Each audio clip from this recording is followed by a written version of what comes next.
Feed Lux your way with the Lux Cravings boxes from Taco Bell.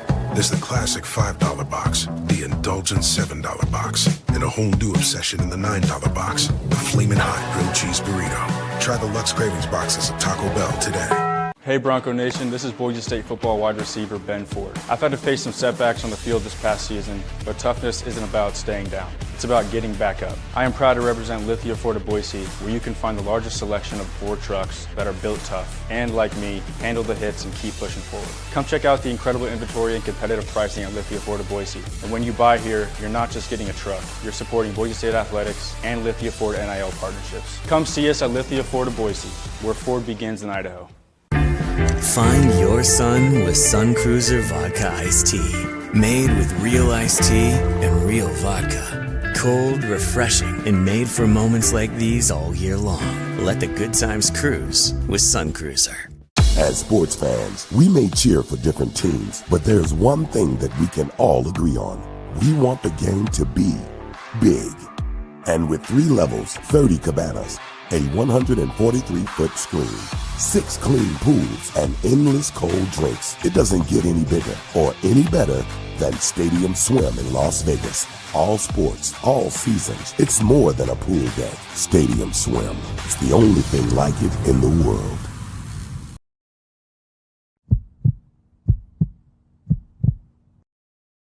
The final buzzer has sounded on another night of basketball out west. And it's time to break down the action with Tom Moser on Another Night Out West, presented by Circus Sports.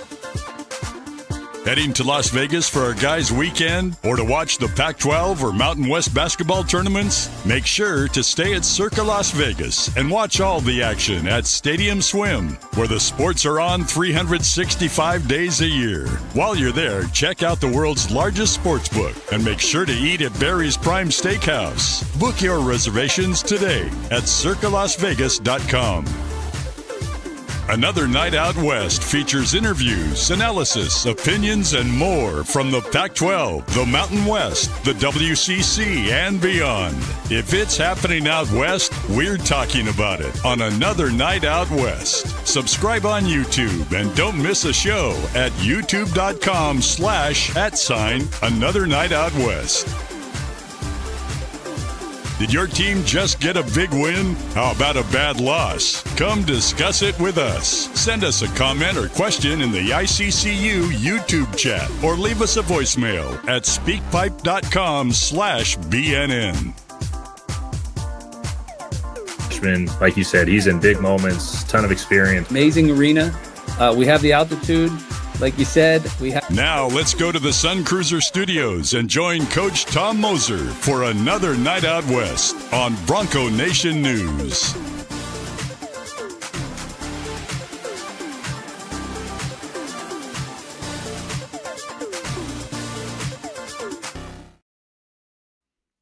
What's up, everybody? You are here on Another Night Out West. I'm your host, Tom Moser. As you can tell, I am Han Solo tonight. BJ otherwise occupied, which happens in the summer. If you recall last week, we pushed it back a day. That was due to some stuff on my end. BJ obviously has stuff going on with the family, and so I'm pretty sure I'm capable of doing this by myself. So let's get some formalities out of the way here. It's Sunday, August 2nd. I can't believe we're in August already. As you have seen in the teasers and the trailers, we're going to be joined and have Josh Pastner and Bryce Drew, interviews with those guys that we recorded earlier. Also, before I forget, and I'll repeat this at the end of the show, I will also get it on the socials next week or whenever. No show next week. That is a vacation week for myself. So no show next Sunday, which will be the 9th. We'll be back on August 16th. As for coaching and interviews, again, Pastner and Drew tonight. No show next week. Following week, which will be the 16th, should at that point have Ben Jacobson, new head coach at Utah State, and Tim Miles, longtime veteran of the conference in the Mountain West at multiple stops right now at San Jose State. That, at this point, is what we have lined up or completed. If you have a coach or if you're a fan of a team that has Texas State with some of the other programs, Washington State, Oregon State, BJ's trying to get in contact with Gonzaga. We'll see how it works. There's schools like Hawaii. So we'll see how that works out. Maybe again in September when we're just getting going and building up towards the season, I guess, if you will. Okay, let's hit the sponsors. Circa, as you see up there in the left-hand corner, BJ talked about it last week, gave a great read on their Survivor contest that will be starting, I guess, in a month when the NFL starts. So get out to Circa.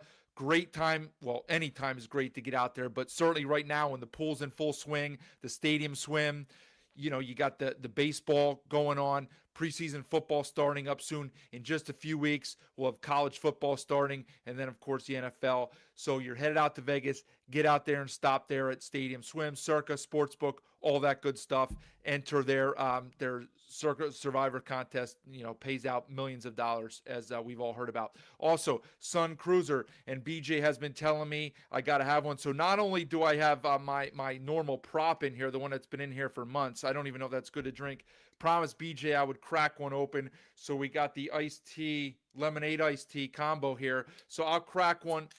I'll crack this one, have a couple drinks, largely while the interviews are playing. I don't want to insult you guys and take a swig while I'm on camera, but I will while the videos are playing. Also, as you see on the bottom right now, youtube.com/@anothernightoutwest. Get subscribed if you're not already done so. We did have quite a few over the last couple weeks. It hit a lull there. We got a fair amount of subscriptions since we've been doing these coaches series here. Maybe it's some new watchers, new viewers. Maybe it's some of you guys who are in here often and you just don't do it. Like, I'll admit it. I've done it with other shows that I've watched. You just don't subscribe. But then I've started to do so when I realize it's just, the click of a button and it helps, right? So if you haven't done so, please do so. That will help me out, help the show out, get some money out of BJ's pocket towards me. So that's a nice little add-on as well. Okay. As far as tonight, before I get to, I guess we have Josh Pastner queued up first and UNLV. The SHIT show that continues to be college athletics just rolls on over the weekend here with all of the lawsuit stuff, right? And this is the kind of stuff that really drives me up the wall.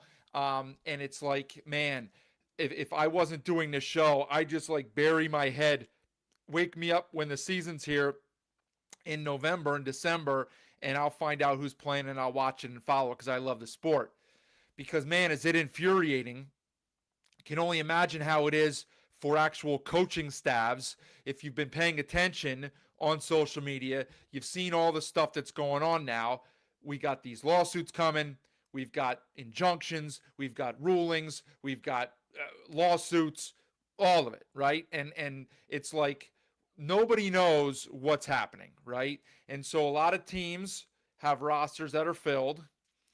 And now we're going to have handfuls, not hundreds, but plenty of players eligible who can play and who would get minutes on good teams, okay? But some teams have full rosters. Some don't. Grand Canyon, for example, has an open spot. I know Colorado State does not have any open spots.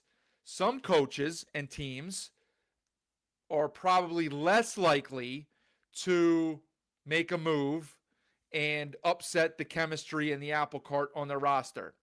Some coaches are cutthroat and they probably don't care about that, right? Now, I'm not saying anybody within the Mountain West or the Pac-12, right? Like, I totally don't think Ali Faroukmanesh would, push somebody off to bring somebody back, right? Like I talked about last week, like Jevin Muniz, right? He may get another year. He may not want to come back. I don't know. But Ali has a full roster of 15. As a young coach, I don't see Ali saying to one of his freshmen, hey, let's I'm going to redshirt. I don't even know if people even redshirt anymore. Like, you get 5 years to play, so like we don't need red shirts. So I don't think he's going to say, hey, we're going to just put you on. Like, what do you do then? Are they a practice? I don't know how that's going to work. Right, you're not on the roster this year. Okay, you can practice with us. I don't even know what the rule is where that's concerned. I have to check that out. But so I can bring this guy back. I don't think like Ali would do that. Now, are there some coaches that would? 100%. Right. But that's not for everybody. Some of these guys will find spots because, again, they can play. There's been some talk about guys who were drafted that didn't sign contracts because maybe they were drafted in the second round or they signed free agent contracts. They're not going to stick in the NBA, so they can come back, right? Now, the other thing is I've seen all kind of like subtweets and other things about it that while one of the judges ruled that they get another year of eligibility, I thought there was something in there that it doesn't apply to NIL, so like they're not eligible for funding. So there's too many unclear parts of this. Too many unclear parts of this, right? And that's why it's frustrating for me, who I kind of view myself as semi-intelligent, in life, but about basketball stuff. And even I can't keep it all straight, right? And so it's very frustrating, okay? Who the hell is going to be eligible? That's what I want to know. Like, the NCAA botched this up to begin with. I do appreciate that at this point, they seem to have developed a backbone and they want to stand up to the people and the agents and the lawsuits and the attorneys and all the stuff that's happening, right? Like, they didn't cave in when the judge gave this year. And they fought back with a message that Rothstein put on social media, on Twitter, that said, "Hey, we're going to fight this." And then I saw like a circuit judge has been appointed. Now, who knows when it's going to be heard? Who knows? How, there's going to be a follow-up suit and an appeal and everything. So it's just like anything else that gets tied up in the courts. It's just going to go on and on and on. And there's going to be an injunction and an overrule and an appeal and a countersuit. And it's all nonsense, right? Now, I saw a couple things today. And again, it's just people talking gibberish and nonsense and throwing opinions out there. But, I've seen this where someone's like, hey, the NCAA then, first of all, I don't understand why what they say doesn't go. I don't understand that. They are the one, now again, they suck, right? Anybody who follows college sports knows that they suck. It's unfortunate that they are the governing body of college athletics. They've let the horse get so far out of the barn that they're all the way on the other side of the country at this point, okay? So it's a little late in the game for them to finally realize that they messed up and say, oh, all right, let's try and fix this. But, like, better late than never, okay? But, like, they are the governing body. So I don't understand why what they put in place isn't the law. And I saw a couple other people asking that too, like, media people, right? I don't understand that, okay? But, like, apparently it's not good enough, okay? It's not good enough. So, like, where's the end? Where's the end for all this? Where is the end, okay? But anyway, I saw somebody say that, fine, you guys, X team, Y team, B team, you want to take these players that are by the NCAA ruled ineligible, you're ineligible to compete in our NCAA tournament, okay? Now, I'm sure by the letter of the law, they can't exclude teams, right? If there's an injunction that says you can take these guys, well, you can't exclude. It's not like they're on probation. You can't exclude them. But the committee could say, we don't deem them worthy, right? Now, obviously, we all know that if it's, and I'm just picking a team. Let's just say I'll take BJ's Kansas team. This is not what's going to happen, but Kansas is going to be a 3 or 4 seed. Everybody knows they're in a tournament, and they're not in because they took somebody. Well, obviously, we all know what's happening. So I'm not sure how that would work. But again, those committee members, they're making subjective decisions based off of their eye test and the numbers and all that stuff, who they deemed worthy to be in. Well, they just didn't think Kansas deserved to be in because maybe they didn't think that they should take a player. It's their individual opinion. So I don't understand why they can't do that, right?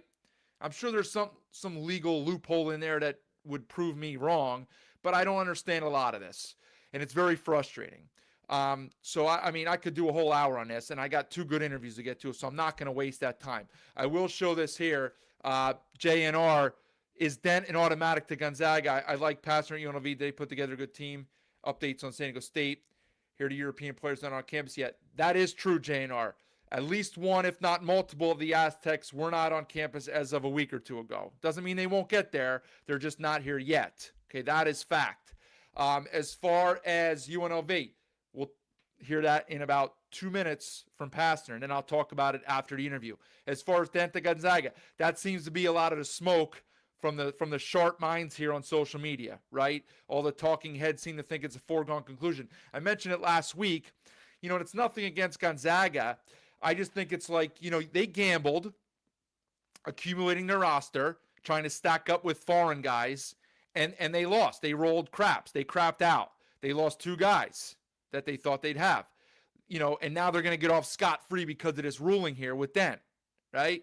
And now they've built themselves up to that program that can just get anybody they want, so good for them. But something just feels like icky about that, right? You know, and since I'm a fan of all of these teams, but if I was a fan of San Diego State or Boise State or Utah State or Colorado State or anybody else in the conference, I'd be a little like salty about that, you know? Like, we put our roster together when we're supposed to put our roster together in April, May, you know, even maybe June, and we're ready to go. And here it's August, and they're going to fall into the crap and get an All-American because of a ruling and a loophole. So I'd be a little sideways and salty about that if I was a competitor of Gonzaga, right? Now, for the league, it's great because if they get Dent, you know, they're right back up to the Final Four or bust where they were a month ago. After the, you know, Saint-Supéry news and he bails, now they're back down to a Sweet 16 team. Well, they get Dent, obviously it's Final Four or bust, okay? So I'd be a little PO'd about that, to be frank. You know, maybe some are, but again, it's just another repercussion of the way that this system is here. Michael, how good the taste is. You need to cut out some beer. Hold on. I don't drink beer at all. I like your mixers, your cocktails, and your stuff like that. It's a good drink. It's a good drink. They sell them all over the place. Jordan, are you representing my state? Are you in my home state of Delaware, DE? Yeah, very good, Michael. Go get yourself some Sun Cruiser. They got different flavors. I think last week BJ was rocking the blueberry or raspberry iced tea. It's just, you know, one of your standard drinks like that. Very good. I thought I showed the comment. Okay. Anyway, so there's my tangent and my rant about all that stuff that's going on. You know, to be determined, right? There's other news to be that we'll figure out. Somebody said that the teams are waiting on more rulings and appeals before they go all out on these guys, right? So, you were typing Dents 3-5 versus Boise. Looking forward to welcoming him back to the X. Remind him, did he miss a dunk? I don't even remember. That's funny. Yeah, Boise had his number. They went down to the pit and won when Dent was running a shot. I'll never forget that game. But, yeah, I mean, sure, you know, it's good for the league to have him in. It also kind of puts a little more distance between the Zags and the rest of the competition. But I guess maybe it's a good trade-off to have that prestige for your league, right? Especially the first year of the league. So, okay, let's find out. Let's talk about UNLV a little bit here. Josh Pastner's second season, loses a lot. Started off very slow last year. Some of these things are going to be talked about. BJ and I asked him a lot of these questions. Some interesting stuff and thoughts at the end of the conversation from Pastner. You know, he's not afraid to make some outlandish statements and comments, as you've seen just in his short time here in the Mountain West at UNLV. So we'll talk about all that. When we come back from the interview, I'll just wrap it up with some other thoughts. But first, we'll take a 30-second break. We'll hear from our sponsors, and then we'll come back with Mr. Pastner. Get ready for the time of your life at Circa Resort and Casino, Las Vegas's newest destination for fun, featuring the world's biggest poolside tailgate party with 3 levels of action, 6 pools, and a 143-foot screen. The fun is always on deck with all the games all year long. Stadium Swim, located in downtown Las Vegas on Fremont Street. Book the time of your life today at circalasvegas.com. On another night out west, joining us as we continue our coaching interview series is Josh Pastner, the second-year coach of the UNLV Running Rebels. Coach, a lot going on out there in Vegas, as we just talked about a second ago off air. Middle of July, big picture. How you feeling about your squad right now? Yeah, there is a lot going on in Las Vegas. Obviously, with the they had the summer leagues July 9th through the 19th. So it's it's a week and a half deal where it's just the entire basketball world lands into Las Vegas. Plus they had the EYBL, a recruiting event, which is a Nike event, and a bunch of other high school events going on. They had the Conor McGregor fight as well too. So there's a lot going on in Las Vegas. That only took 30 seconds. Come on. Yeah, there wasn't much to that.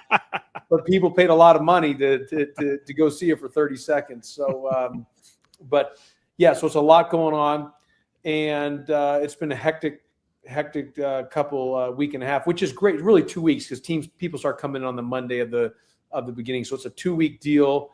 Great for our players to be around all these pro guys. Everybody wants to use the gym, which is awesome.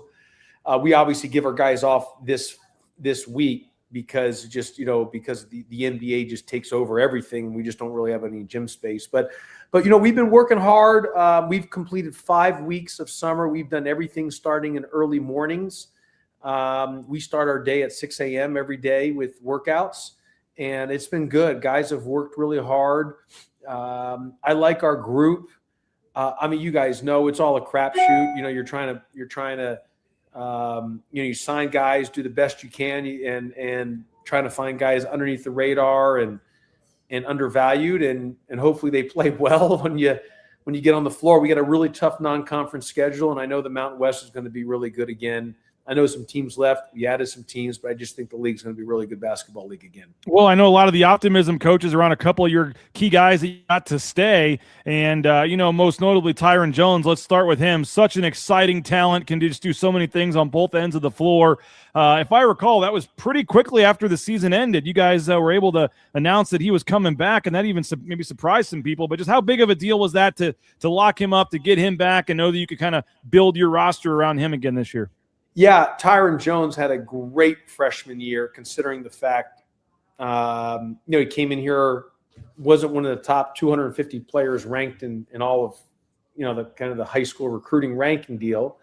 And he, exceeded expectations of what probably people thought he'd play. Yes, he could have gone anywhere in the country, guys. You guys know that, but he really trusted me and the staff. Loved our system, loved our development, loves Las Vegas, and knows he can get to the NBA from this program. So we jumped on that really early to kind of knowing that we needed to get him back, along with Isaac Williamson as well too. And those two are both freshmen for us last year. So to get both guys back into the fold was really, really important for our team, for our program, because everybody else we've had to go sign outside again. And, you're celebrating retaining 2 guys. You know what I'm saying? So that's just the reality of the world that we're in. The Mountain West Conference just gets picked apart from the power leagues because it's such a good basketball league. So when guys are successful here, they really have a chance to get a great payday moving upward. So for us to be able to keep a guy like Tyron Jones and Isaac Williamson, considering the fact that within our budget, for them to, stay because of what they love Las Vegas, and they love, like I said, style of play and the staff. It was a huge win for us.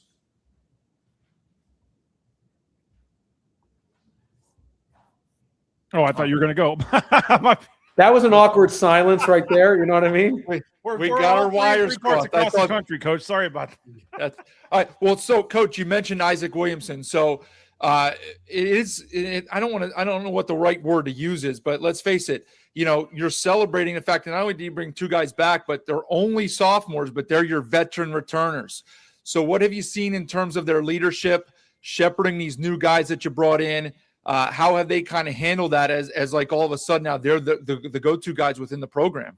Yeah, I mean, the nice thing about having those two guys retained is they understand, how I am as a coach, what our standards are, how we want to do things, and they can kind of be a great catalyst to the incoming guys to deliver that message to them. So, and they're great young men. But to your point, it just shows you the climate that we're in. They're two sophomores, and to get them both back, they're your older guys in a sense, even though they're only sophomores because of the retention factor. And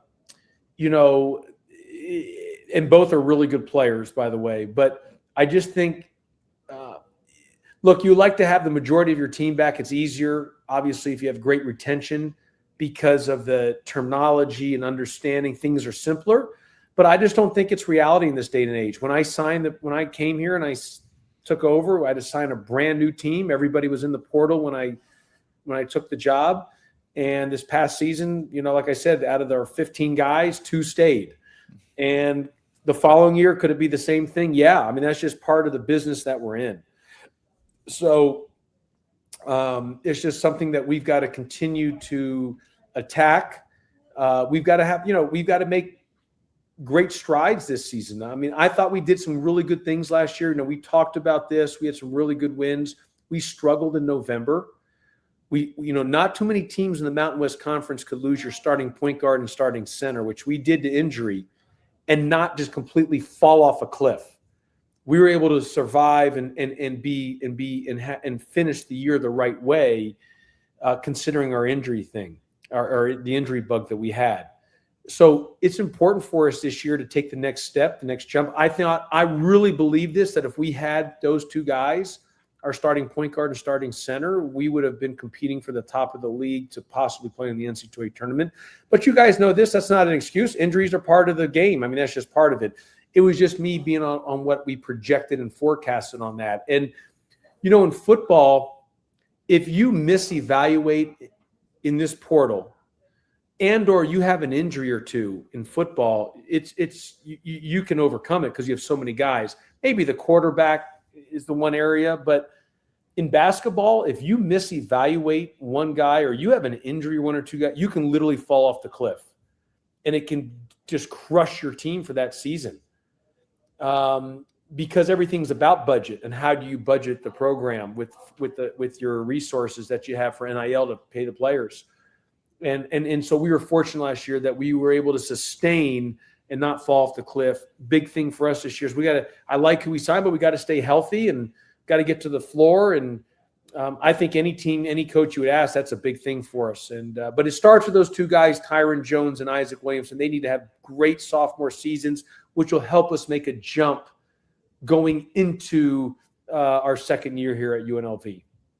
So let's focus on a couple of those newcomers because you brought a bunch in. A couple of the guys are pretty talented, just like last year. A little bit of an injury issue with a couple of them, guys like Tyler Harris, guys like the young man you brought in, Sebastian Mack. But I want to focus on a couple of the, I guess, freshmen, if you will. A lot of buzz about Jackson Kiss and Subtle, the young man from Georgia. Is Kiss on campus right now? So we have Jackson Kiss and Coda Subtle on campus. So here's where we're at with our roster. And Jackson Kiss is going to be a really good player. I mean, he's got a great upside. He signed with Iowa State. Mm-hmm. So things didn't work out at Iowa State, and we were able to get him on the back end, kind of one of those things where you just right place, right time. Obviously, if you're good enough to go play at Iowa State, you're a pretty good player. Absolutely. Jay Otzelberger's done such an incredible job there.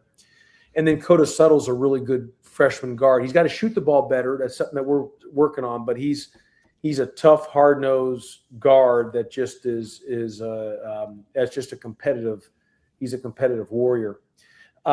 But you're right. We talked about Tyler Harris, who started at Portland, then went to Washington, and then went to Vanderbilt. Unfortunately, in one of our practices, he ended up on a non-contact pivoting, turned and ended up having a tear on his MCL. Thankfully, it was just his MCL. So he's out. He had to get surgery, but he'll be back in the fall before we play our first game. But after that, I'm like, no more contact. You know, we just can't. I don't know. Like, we just got. I mean, look, basketball is a contact sport, and you have to do contact. But I'm like, this summer we're just focusing on conditioning, weightlifting, and we're going to do just tons of shooting and skill development, and we'll get to our contact in the fall. What does that mean? I don't know. But after with Tyler Harris, like, we've got to get it. Because of what happened last year, we got to get to the floor and get health and stay healthy and being available. But Tyler Harris prior to the injury was really good. I mean, he looked great, like really good. So hopefully he can come back stronger and better than he previously was with the injury. And so we have everyone on campus. Right now we have 12 scholarship players on campus. We signed Alan Breed, who we are waiting word from the NCAA on his waiver.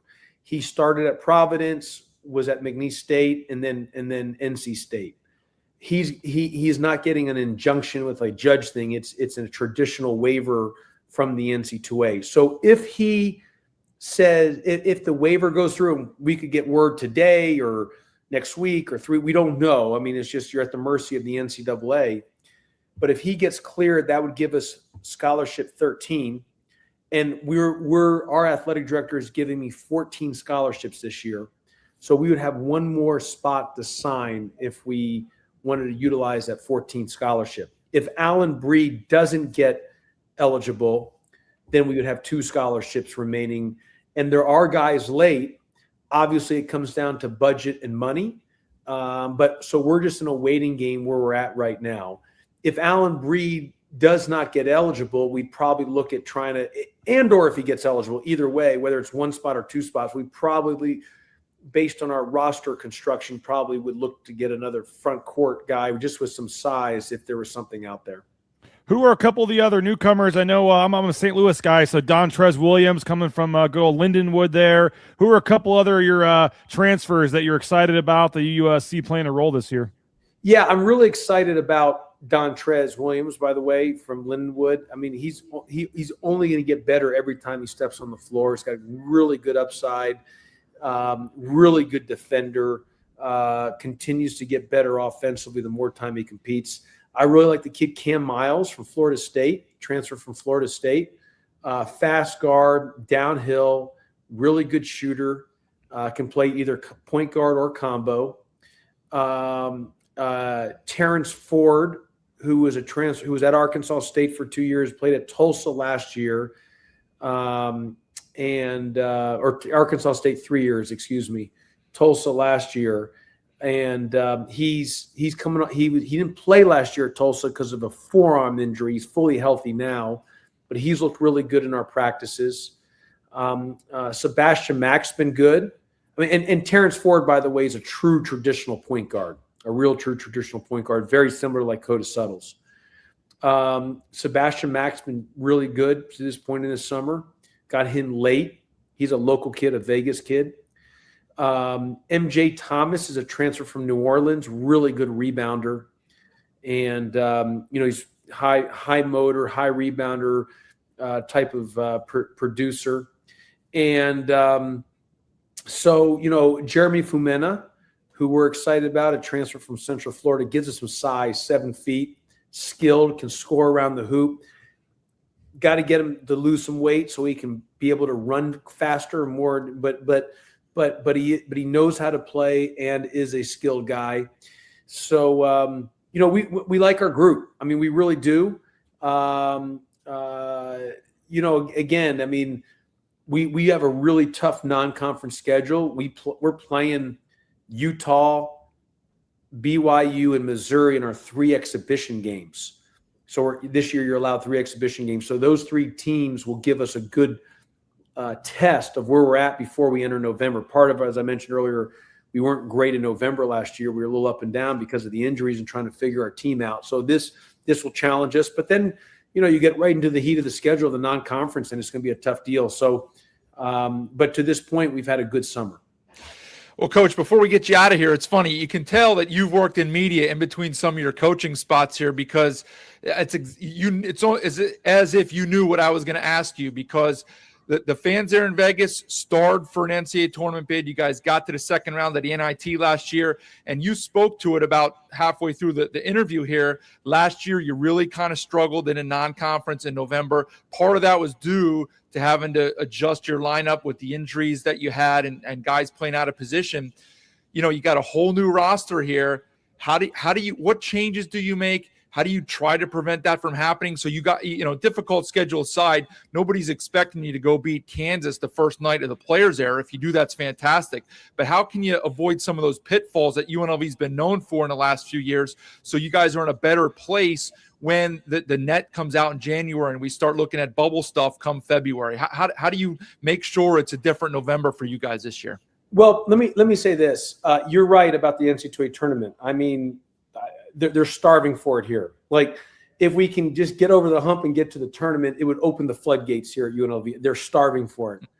And I recognize that. And that's why it's a complete obsession of mine of how do we get back to the tournament. And it's critical. So we need to make a jump from last year to this year. We, and even though there's good things we did last year, we need to be better next year. Now, let me just hit on a few things about the tournament schedule, all that stuff. Okay. Number one, they've added 8 teams to the NCAA tournament. Okay. I don't know if that's going to add extra teams from the Mountain West Conference. If you're asking me, and I was, as you mentioned, I was in media and I did the tournament and I was around the selection committee and I was around the TV people. There's no question that the 8 teams are going to be favored out of the Power 4 conferences. One, the numbers are going to be better for them because they just play in the league where the as you mentioned about the net. 2 is just because of it, TV. If there's an equal thing, they're probably going to pick a Power 4. It's just the reality of it. And 3, the Pac-12 will probably take a bid or 2 from the Mountain West. And I know last year the Mountain West has normally been a multi-bid league. Last year was a 1-bid league, but with the Pac-12 forming, you're probably that extra bid will probably come to the Pac-12. In my personal opinion, that doesn't mean anyone's better or not or anything like that. It's just the way things could be set up that way. But let me also talk about scheduling. And I've told this to the conference office, and I know people might disagree with me about this. So, it's an interesting dynamic because net rankings matter. Obviously, the rankings and the WAB, the wins against the bubble teams now and all this stuff. The issue is the Quad 4 games. Quad 4 teams, and as you mentioned, that we lost a couple. We had some great wins, and if we probably didn't lose some of those Quad 4 games, we might have been on the bubble because we had great wins. At Stanford, Memphis, at Utah State, at Memphis. I mean, we had great at Boise State. We had great wins. But what happens is those Quad 4 games, you can lose. Things can happen, and it's no longer like back in the day when you just overwhelm teams. The parity amongst college basketball teams now, unless you're one of those schools that are paying double-digit money, 10, 12, 14, 16, everything. Unless you're in one of those leagues, everybody else is sort of kind of in the same world, in a sense. And there's not that much separation. Yeah, a team might have a little more money, but it's not that separation in the non-Power 4.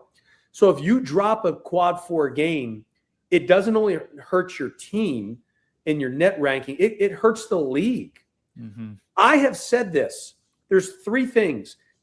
Either play more conference games so there's less opportunity in non-conference. Hear me out. I used to say this in the ACC. They thought I was crazy.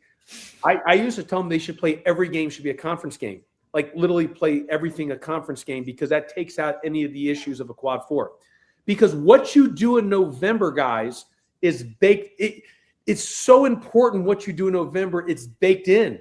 And we're starting over. We don't know our team.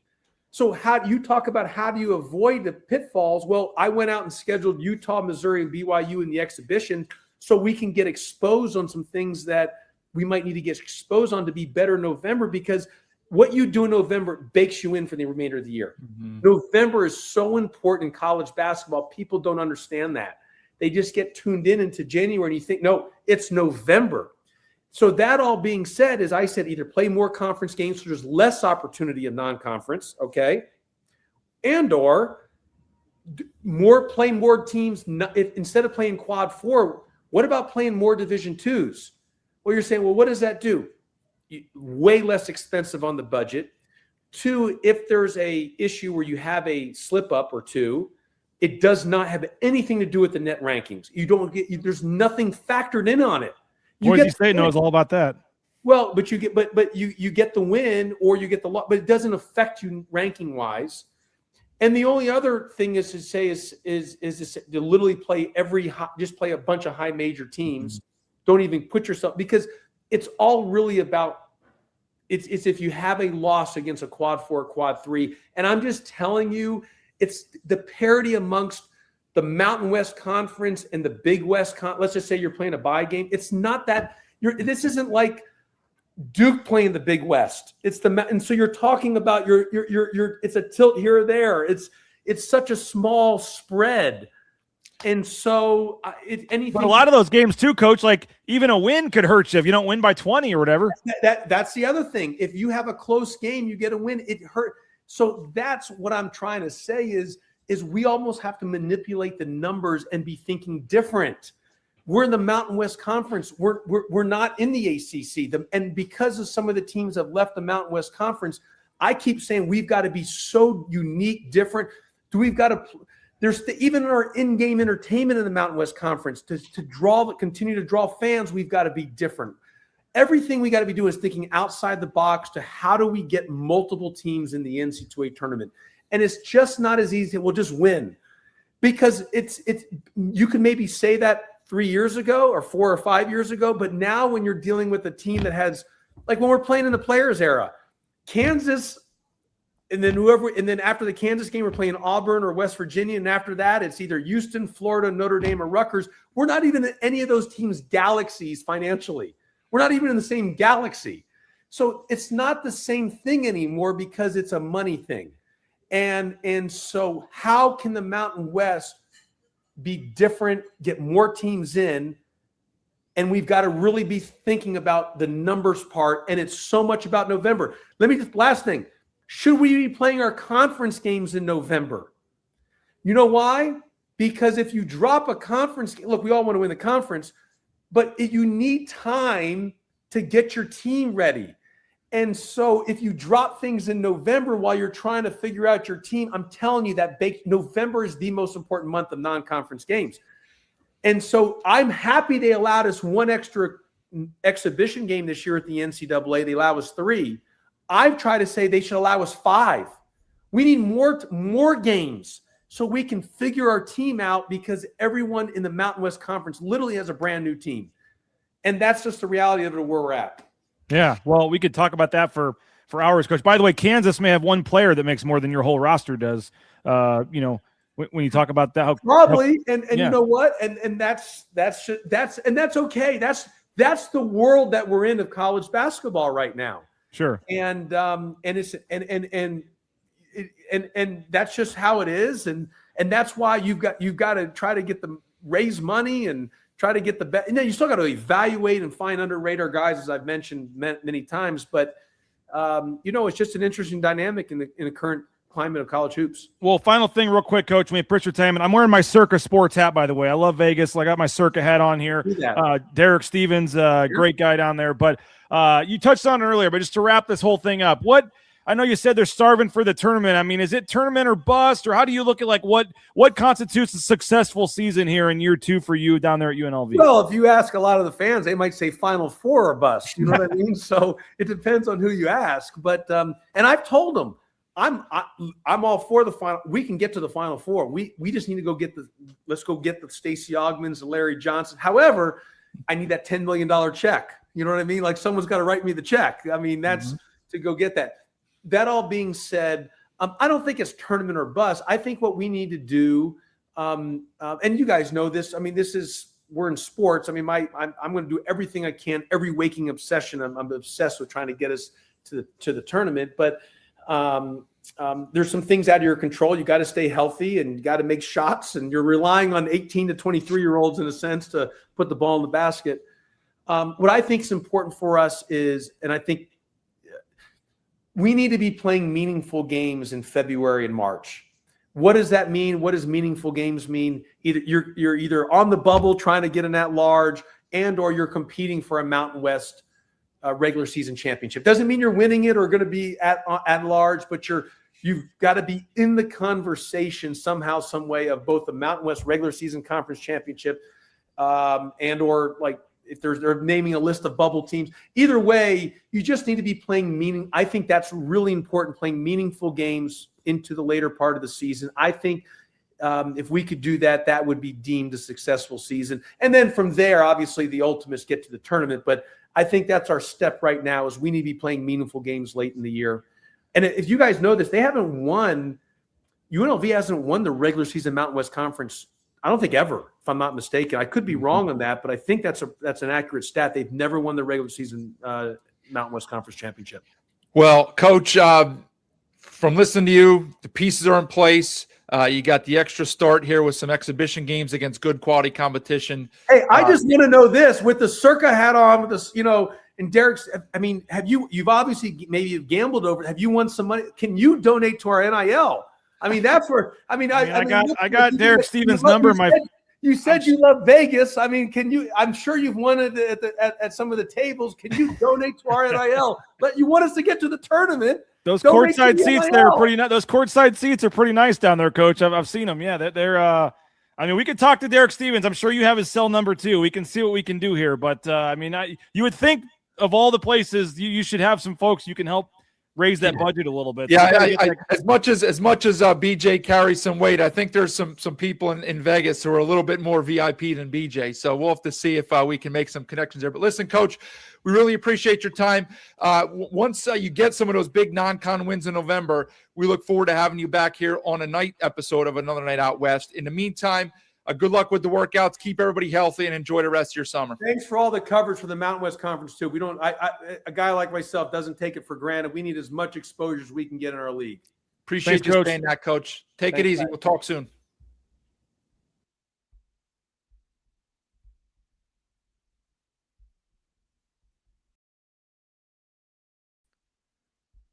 All right. Okay, I'm back. I don't have BJ running the controls here, so I'm a little slow with the production back behind the scenes. You take some of that stuff for granted when BJ does it for you. Okay, so look,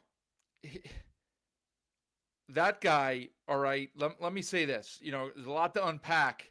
Long interview, great interview. The guy gets it. All right.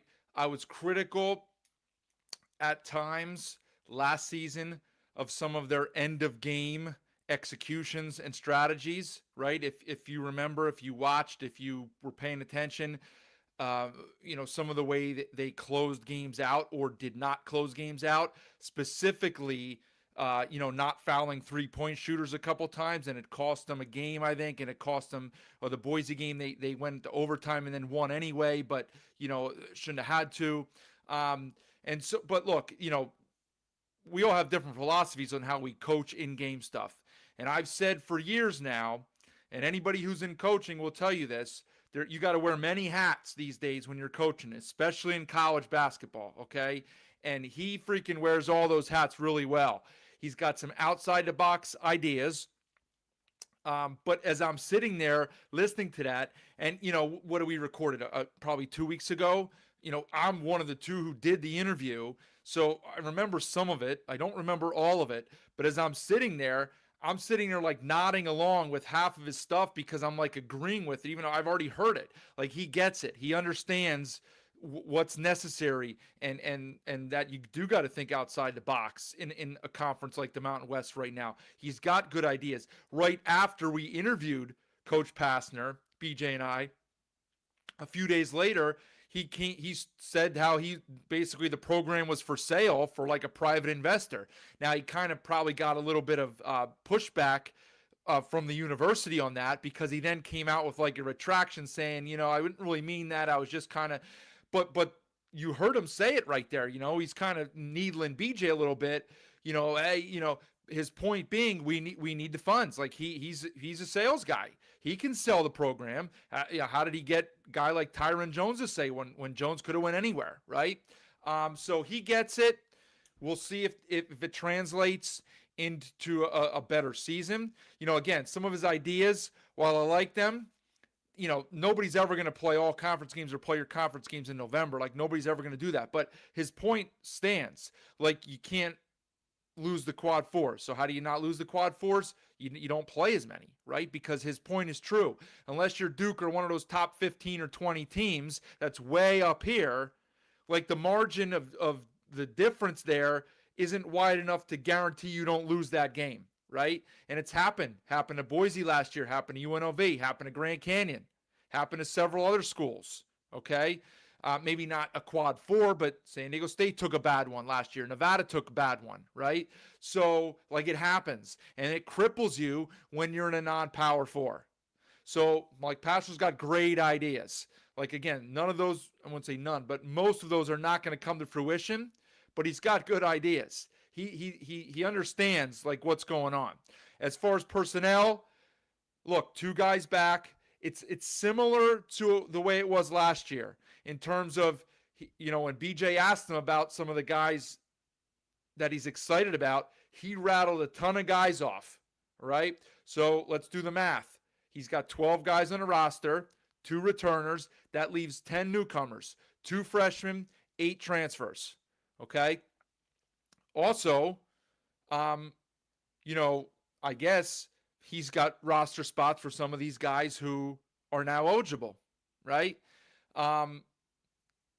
So he, maybe he did that by design. So, I guess in a sense, then that's smart of him to leave that 2 slots open for those guys. I was critical of it earlier.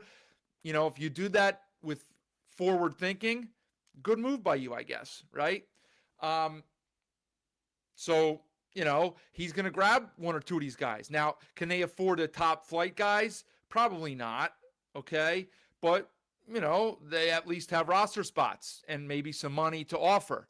But, the Kiss fellow, you look, if he's an Iowa State recruit, he's probably among your freshman of the year candidates in the Mountain West, for sure, if not favorite for freshman of the year. I don't even know if they even do freshman of the year anymore. They do newcomer of the year, which 99% of the time now, 90% of the time, it's going to be a transfer, right? And so he may not win newcomer of the year, but he would probably at this point win freshman of the year. Kiss. That's my guess. But he's got a bunch of other guys that he's excited about. Now, not all of them are going to hit, right? Because last year there were a bunch of guys too. A couple got hurt.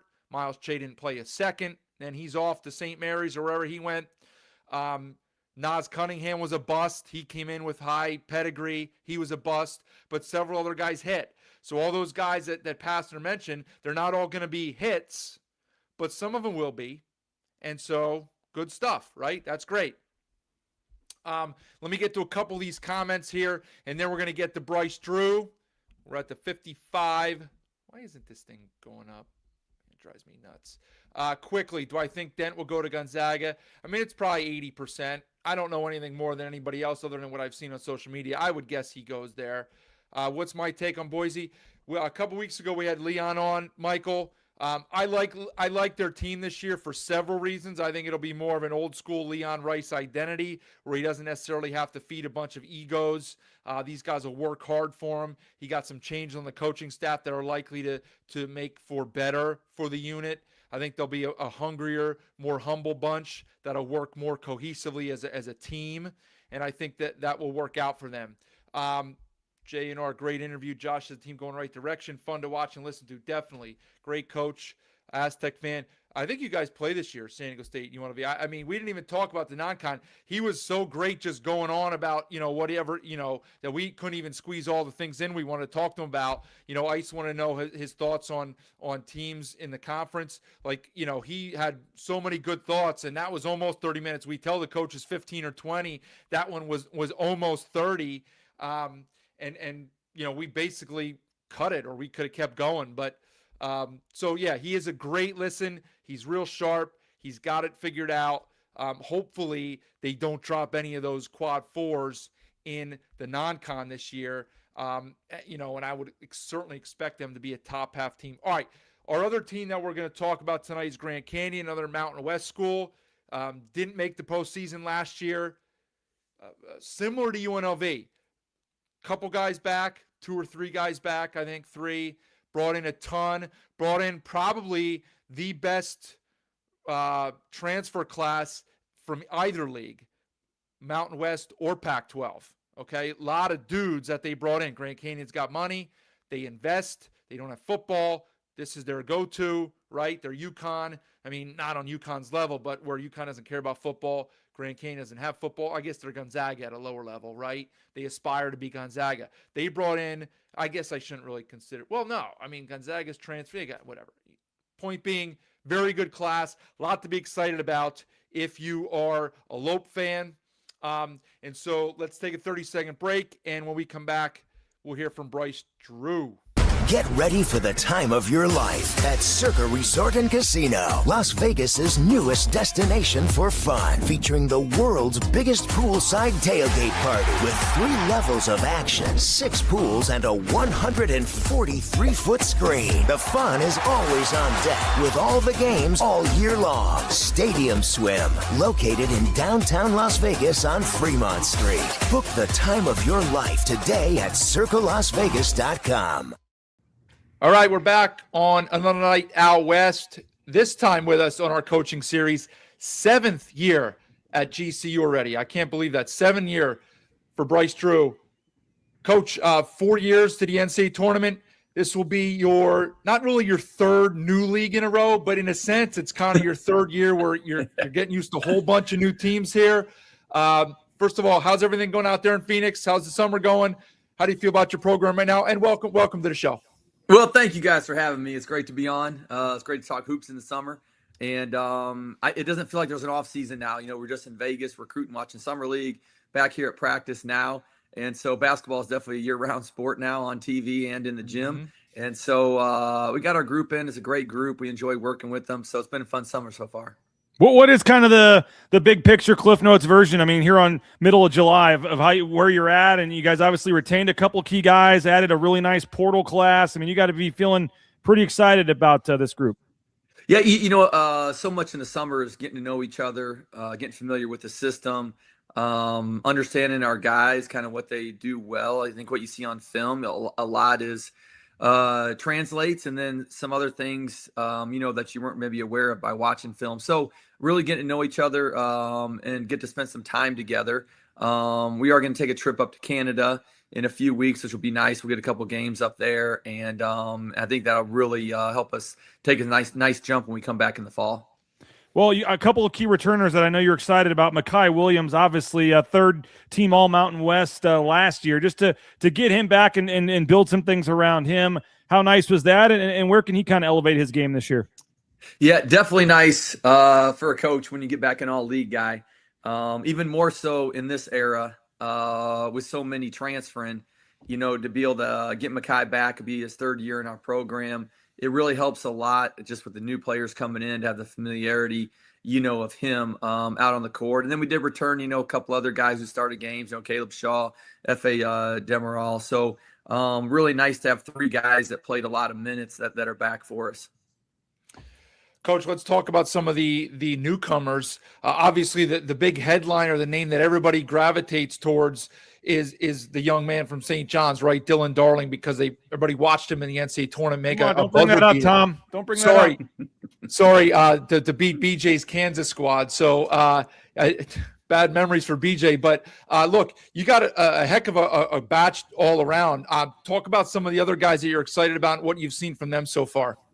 Yeah, BJ, don't take it out on Dylan and us all year, though. Okay.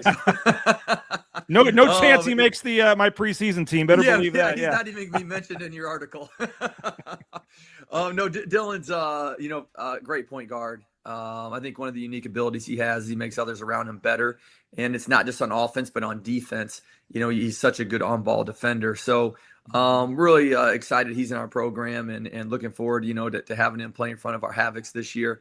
And him, and then we got several other transfers. We went pretty hard into the portal, and we think GCU, we think Phoenix is a great destination, for a little bit older guys who have gone through some things in college and they want to come and live in Phoenix and go to GCU, play in front of a sold out crowd every night. So we really like our blend of transfers, and they've really adjusted well so far. So, Coach, let me ask you this. We were just kind of talking last time we had a coach on was Coach Pastner, and I asked him the same thing. Last year, you really started storming in January and February with some top-notch wins in conference play. I think you'd admit and agree with me that November was a little uneven.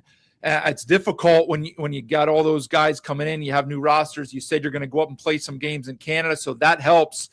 Mm-hmm. You feel the pressure in November to get the job done, so it helps it doesn't hurt your resume. I mean, let's face it, it's almost as if you can do more damage to your resume in November than you can help. But how do you avoid that, and what does that look like for you guys this year? Yeah, it's a great observation, about the upcoming November, just how important that is, especially, in the Mountain West. You just can't drop games that, you need to win, to help you when March comes. And so, unfortunately, us UNLV were two of the teams that, we wish there were a couple games we could have had back that could have really changed the trajectory of how, some things went, in March. And so, obviously that's motivation for this year to try to be even more prepared and have guys, ready earlier. And so that was a big part of going to Canada, I think, to get to know our guys, to be able to play a couple games. And then the NCAA added an extra exhibition game. And so I think that's really helpful. So that'll get us, 5 games before we start, which will be really, really good. We should have a really good feeling about our guys and about our team. You mentioned kind of being an attractive place now for players to want to come. Who are another, we talked about Dylan, but who are a couple of the other key guys, if you want to touch on a couple of guys that you're excited about that you're able to bring in? Because obviously very impressive class, and you guys obviously went out there and got some dudes. Yeah, some of the older guys, Tyler Barron, started for Tulsa last year at the center position. He was in the Navy, so he's 25 years old right now. He brings a lot of just life experience to our program.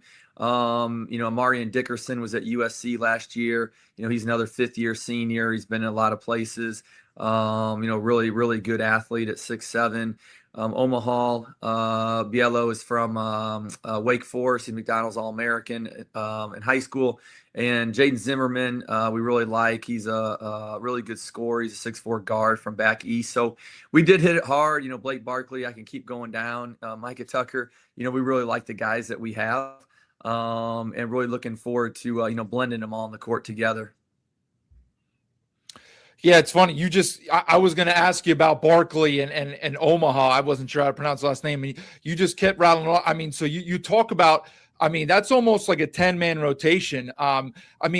Is that something you're considering? Are you just going to see, is that what some of these games are for, the Canada trip? Do you know what you're going to do philosophically? Going to change things up a little bit? Yeah. You seem to have the numbers that if you want to, get up and down a little bit more. Yeah, no, we're definitely, we plan on playing, 10 guys. Right now, someone will have to probably play their way out of the rotation because right now they're all in the rotation. So as long as they perform, like we think they can, we'll keep a pretty deep rotation and, try to keep, the pace up a little bit. So again, that could all drastically change after a couple of games in Canada, but that's definitely the plan, heading into August. I think you're muted, BJ. BJ, you're muted. Myself. There you go. That's great, Tom. $5 to the pot. Sorry about that, Coach. Bryce Drew, our guest, and Grand Canyon head coach. I know that he joked about new league again, but obviously some new teams left, some more new teams coming in. How'd that go last year? What'd you make of just coming into the league, and now what do you make again here with it changing a little bit again? Yeah, really good league. It's been top 6 in the country for years. And I think one of the biggest observation is, your road games. They're true to road games with, really good environments. And then you add the next layer, which is altitude, and a lot of them, makes it even more difficult. So, as far as road games, I would say it's as hard as anywhere in the country, going all the places you have to go when you put all those factors in. And, it is strange. And we just came and we kind of got starting to get a rhythm for the teams we're playing, traveling. And all of a sudden it's going to take another shift. And, we're adding some really good members, I think some really good locations to go. And, it's a good league and we hope it's going to stay, a top 6 league in the country. So, you mentioned schedule. I have one more for you, Coach. Let's talk non-con a little bit here. I haven't seen a ton. I know you guys are in the Acrisure, and there seems to be a lot of debate about who you're going to get. I guess it's not completely formalized yet. Mm-hmm.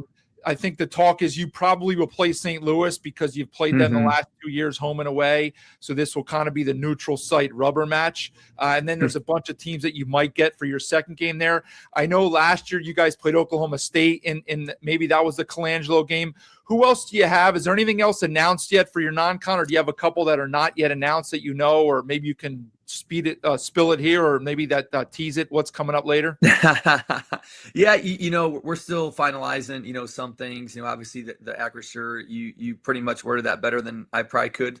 And so we feel like it's going to be St. Louis, but things have shifted, late, depending on TV and different things that happen there. So, but we know we're going to get 2 really good games, out there, probably quad 1 games, in Palm Springs, which is great. We started a home and home with Santa Clara, which, they were an at-large team last year. So we feel that's another, potential quad 1 game. And then, we returned the game to Oklahoma State. They came to us, we returned it there. So, that'll probably be a quad 1 game. So, trying to load up on, as many quad 1 games as we can, in the non-con. And then, like you said earlier, you got to win the games you're supposed to win, and you got to win some of the games you're maybe not supposed to win, so to speak, on paper. And, we definitely have the opportunities in front of us. Now we have to go get it done.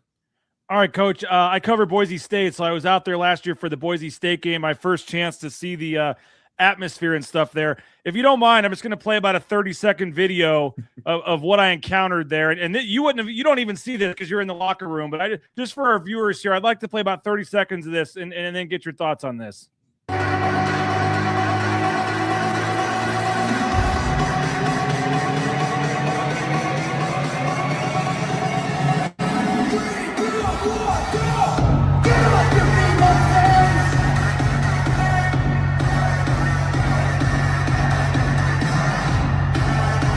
July 16th, but I got feels, Coach, watching this video here. I know you guys, it's a big selling point. It's an awesome thing. Seeing it in person was just pretty unbelievable, to be honest with you. What, for folks that haven't experienced this, seen this, I mean, this is a random game in January. I know it's like this every single night. What's it like to coach there? How big of an advantage of that is that? And just how cool is it that night after night you get the students to buy in the way they have? Yeah, it never gets old. Again, I've seen it for years, on videos, and like you said, you still get chills watching it. As an athlete, I think it definitely motivates our players to want to perform well. It does the opposing teams too, though, a lot. But I think that the best part of the crowd is just the continuous energy, as the game goes on, and when we need momentum from them, we need energy from them, they'll give it to us in that second half. And so awesome home environment. I don't take it for granted. Very thankful, when I get to go coach in front of all those fans.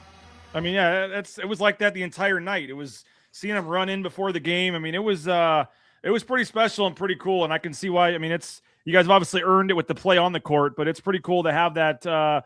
And did that make it any easier going to the pit or going to some of these places and these crazy atmospheres that you guys encountered last year? Just because I know they're not on your side, but it's not like that was the first time they've played in a sellout atmosphere or whatever. Yeah, I definitely think it helps. And, it's, when we get transfers in, it doesn't matter where they come from. There's almost like a little bit of a learning curve to play in front of our crowd, just because there's so much energy in the building, especially, at the start of season, start of games.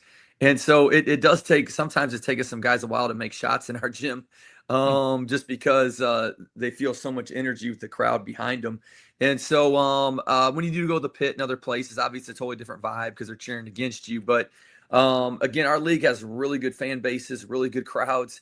Again, I don't think everyone around the country's, quite aware if they would come play in our gym or play at the pit, they're not going to find better crowds anywhere in the country than what our league has. Well, final question, Coach. We really appreciate your time. What I know, obviously, you'd had that nice streak there of making the tournament. You move up, last year, and maybe didn't have you had a solid season, but maybe not quite, to the level you're accustomed to being recently. How do you kind of look at with this league and what you're doing schedule-wise, and everybody you brought back and brought in? I mean, what's a successful season look like this year for you guys? Well, obviously, you want to win the conference championship. You want to go to the NCAA tournament in advance, and a lot has to go your way, health, breaks in games, good matchups, a lot of things. And so we're trying to control what we can and get better every day, try to get our guys ready so they're united and feel like they have a great chemistry together on the court and off. And hopefully we'll be able to put our best foot forward, when season starts in November. Well, Coach, you were gracious enough after one of your big wins last year to join us here on the show after one of those nights. So we look forward to that taking place again this year. Best of luck to you. Thanks for joining us here.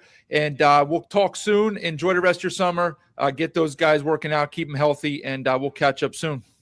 Awesome, and we'd love to do one of your podcasts from the Havocs. Right. Oh, we got to get Tom. We got to get you down there, man. If you want to do it, let's make it happen next year. Well, there's worse places to travel. I will say that. So we're going to try to get Tom to if they do a basketball media day, we'll try to start with that and do some in-person interviews, and then we got to get Tom there to see a game for sure. Love it. I'll put it on the list. All right, Coach Drew, thanks for joining us so much, and we'll talk again. See you guys. Thanks. See ya.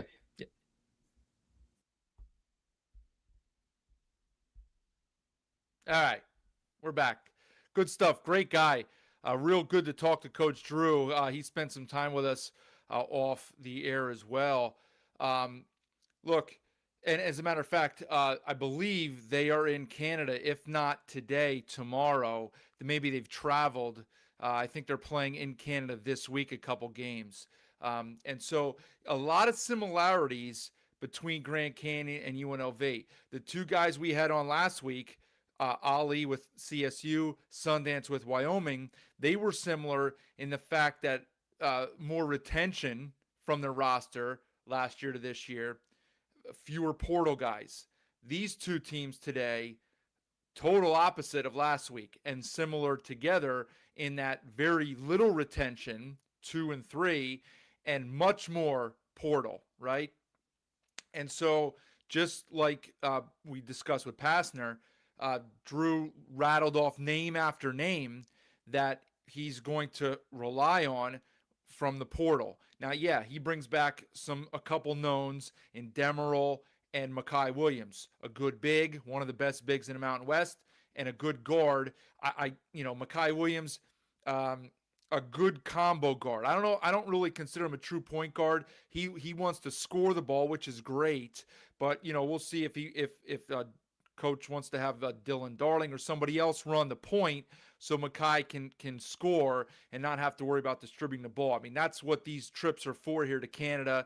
They both mentioned the new rule about getting 3 exhibitions, and they seem to have scheduled aggressively in those exhibitions, as Coach Pastner said, specifically to expose the flaws that we don't want exposed on November 10th in a home game as a 12-point favorite that we lose to a quad 4 opponent, right? So let's get those warts exposed in October against a Big 12 or SEC team that's very good, and so we can fix it in practice, okay? They both talked about that.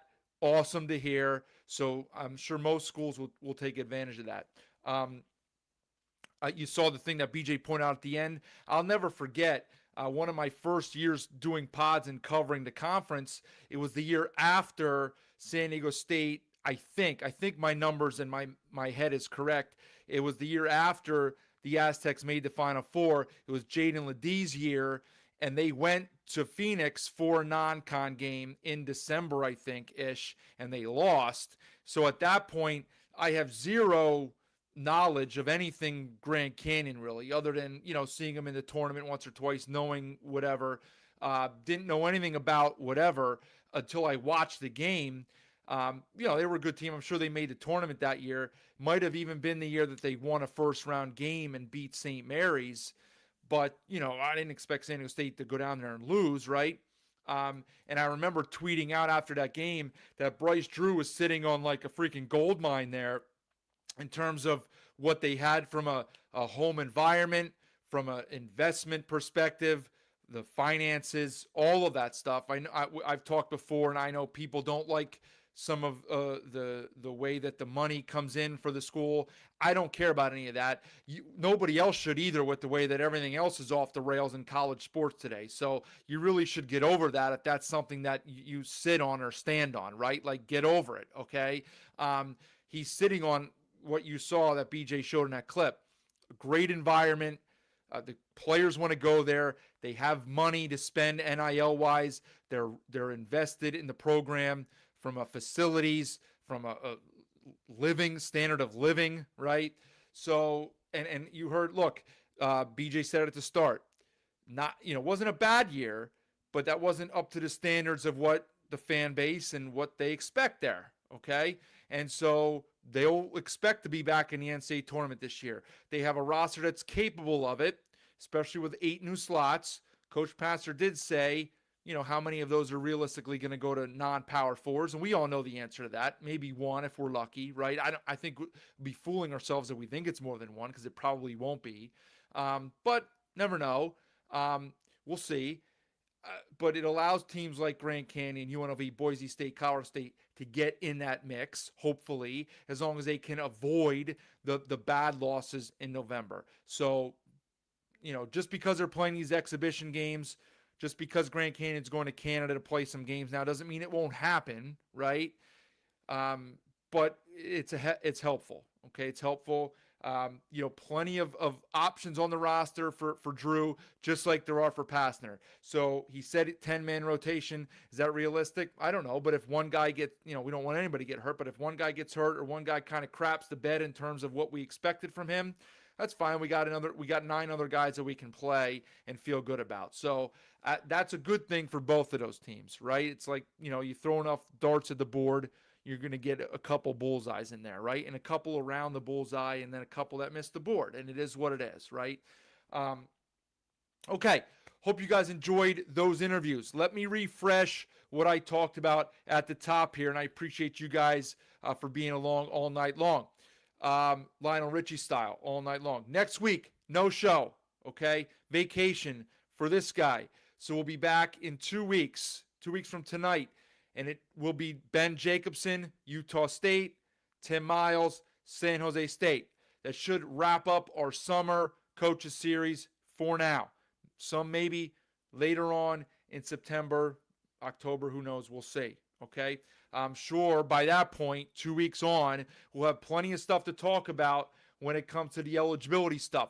Just while the Drew interview was playing, somebody had messaged me saying that the judge said no new transfers, no transfers with these fifth-year guys. In other words, they must sign with their team that they were just on if they didn't enter the portal. And why would you enter the portal? Because your eligibility expired. So as an example, that would mean like a guy like Jaden Henley could go back to Grand Canyon. Now, we didn't ask Drew. I don't know if he has any roster spots left. A guy like Kamani Hamilton could go back to UNLV. Now, I'm not saying these programs want these guys, but if you're going to go back and play, you have to go to the team that you were on last year. I'd actually be fine with that because I don't like all the hopping around from team to team, where you're playing at 4 schools in 4 years. I'm harshly against that, right? Like, I think you should get one transfer for free. I came around to that. I'm from the old school where I don't, you should sit out a year if you want to transfer. But I get it. Come around to that. You get a free transfer. Fine. Beyond that, no, you got to sit out a year. Okay? I don't know why they couldn't have done that. You transfer, you get one free transfer. You transfer a second time, you sit out a year. I don't care what extenuating circumstances there are, because it all comes back to you doing it for basketball-related reasons, okay?